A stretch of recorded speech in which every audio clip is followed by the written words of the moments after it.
Hey guys, what is Topical? Nate here, and today I'm going to be playing our Rotten Tomatoes guessing game for the Nightmare on Elm Street franchise because Halloween and spooky things.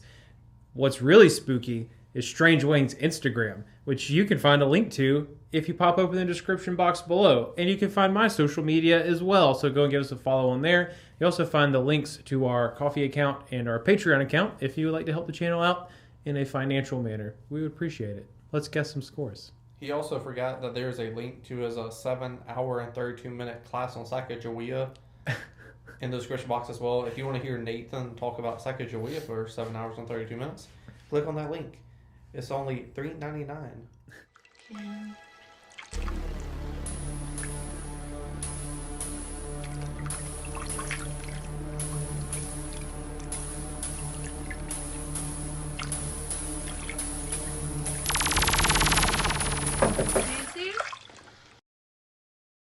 But first, we have the original film that started it all, Wes Craven's The Nightmare on Elm Street. Okay. So yeah, like, it's a classic horror movie. Freddy is kind of one of your, like, big classic horror movie villains.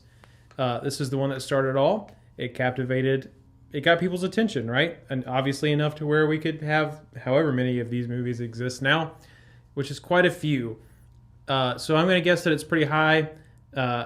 I remember the first one being pretty decent in terms of filmmaking and, like, super original, right? Nobody had seen someone like this before or even been exposed to, like, a monster that attacks you through dreams and things. So I'm going to give this one a pretty high score. I'm going to guess 94%. You motherfucker. This is critically fresh at 94%. All right. Yeah, bitch. Yes. I won't get another one right, but, like, very similar to the Halloween Eye in the Corner, that first film, high as hell. Yeah. Next we have the 2010 remake. Okay. Starring Rooney Mara. It's a remake, so I can guarantee you that it's not good. The question is, how not good is it? And the other question is, why remake it? And B, why can't they ever remake them good? I don't know. I'm going to go a lot lower on this one. I'm going to guess 38%. Way too high. Oh, okay. And that's pretty bad. Yeah. Sitting at a rotten score, a very, very rotten score at 15%. Wow. Okay. Next, we have my personal favorite Nightmare on Elm Street film. The famous one where you get the greatest line in the franchise. Welcome to primetime, bitch. It's Nightmare on Elm Street 3, The Dream Warriors. Okay, cool. So this is the one where they're all in the, like, loony bin, right? Yeah. Okay. And you know who's the head nurse? And they all have dream powers and shit. Lawrence Fishburne. Yeah, that's right. Yeah, for sure. Okay, this one is pretty good. Correct me if I'm wrong, but this is the one where, like, Wes Craven came back, right? Yes. Yes. Okay. So that's should make it better. I don't think another one of these is going to crack the 90s, and I might be wrong, but this one is pretty good. So I'm going to guess 87%. A touch too high. You're looking at a fresh score of 72%. Oh, a touch. Oh, more than a touch. Yeah, close enough for me. Yeah. Next, we have the very, very meta Wes Craven's New Nightmare. I think this idea was really stupid. And I understand that it might have been a popular idea at the time, but, you know, it's another one of those things. Like, sometimes creators just can't let certain things go. Sometimes studios refuse to let projects die if they think there's, like, even a little bit more money to wring out of it. So I'm sure that maybe at the time, the idea of having Freddy enter, like, our world and have everyone just be themselves might have felt like a good idea. But I think it's trying way too hard. The question is, how bad do critics think it is? I definitely don't think that they think it's good. So my gut is telling me below 50, but how far below 50? Because a New Nightmare had a 15%. So I'm going to guess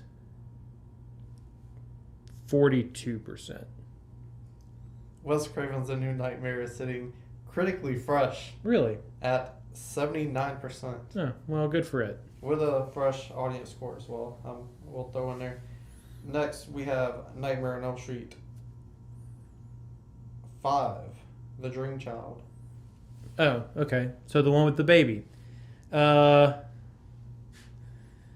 feel like anytime you add a baby, especially an unborn one, to a horror movie, it automatically ups the creepy factor. Or at least it does for me, because I get scared really easy, and I don't really like horror movies that much. But I also feel like it adds like an element of like cheese to it. I don't know. I'm going to go middle of the road on this one, and I'm going to just completely guess 54%. Overshot again. Nightmare 5 is sitting at 29%. Oh, well, it's Rotten bad. on Rotten Tomatoes. It's not good. Next, we have, in my opinion, a better fight scene than Batman v Superman. This Freddy versus Jason. Oh, okay.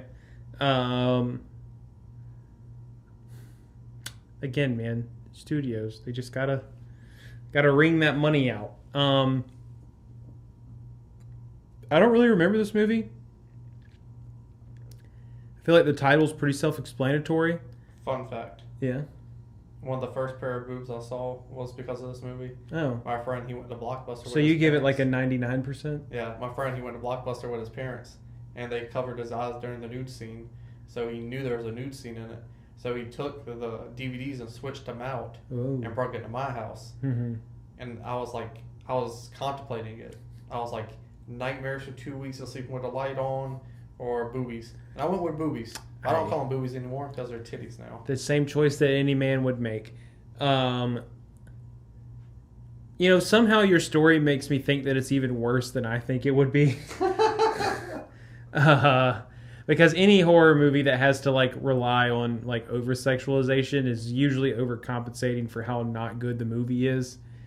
The question is, how not good is the movie? I really don't know. I'm going to go 36%. It's sitting at a score of 41%. Yeah, well, I was five off. Next, we have a Nightmare on Elm Street 2, Freddys Revenge. Shout out to the homosexuals.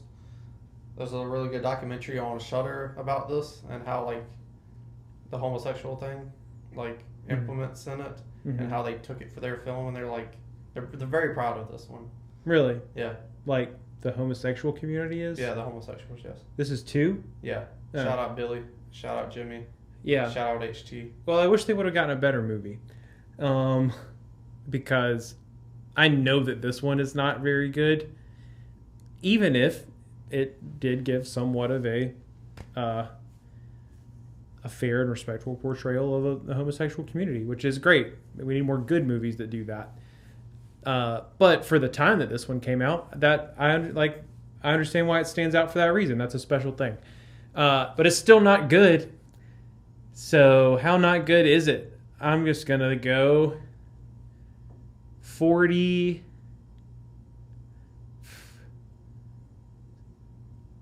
Give me a 46%. In the 40s, but you're sitting at a 41% Rotten Tomatoes. When I said 40s, I bet the suspense was killing you. That's what when you guess the tens digit right, I'm like, oh. Bro, it's like I came up with this fucking game and I got one right. I got one right. We had people on and they got 3 right in the same episode. I'm like, what? But next, Friday 13th. A Nightmare on Elm Street 4, The Dream Master. Okay. Man, 4 movies deep in a horror franchise. And they have been a roller coaster so far. I really feel like it has almost gone, like if you put them in order, I feel like it's like good, bad, good, bad, good, bad. And if that's the pattern, then this one should be bad. Give me a 33%. Ooh, overshot. Nightmare 4 sitting at a 52% on Rotten Tomatoes. I mean, Still undershot. rotten. Huh?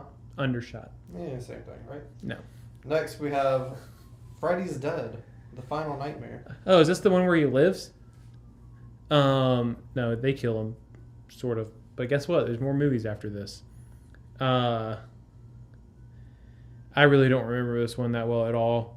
They catch him on fire for like the third time in this franchise. I think his ghost mom is in this one too. Shit. For the sake of guessing, I don't think I've guessed a score below the 30s yet. So I'm going to do it just for fun. And I'm going to go 27%. In the 20s. Oh. But you're looking at 22%. Oh. That didn't even cross my mind. I thought 21 for a second, but. And that is all the Nightmare on Elm Street films. Remember, if you want to learn about Sacagawea for 7.5 and 32 minutes, click the link in the description below. Only $3.99. And if you don't want to do that, you can at least scroll down to the comment section below. Let me know what you think about this franchise. How dumb am I? Did you get any close? I don't know. I can't hear you. Scroll back up, hit the like button, and subscribe.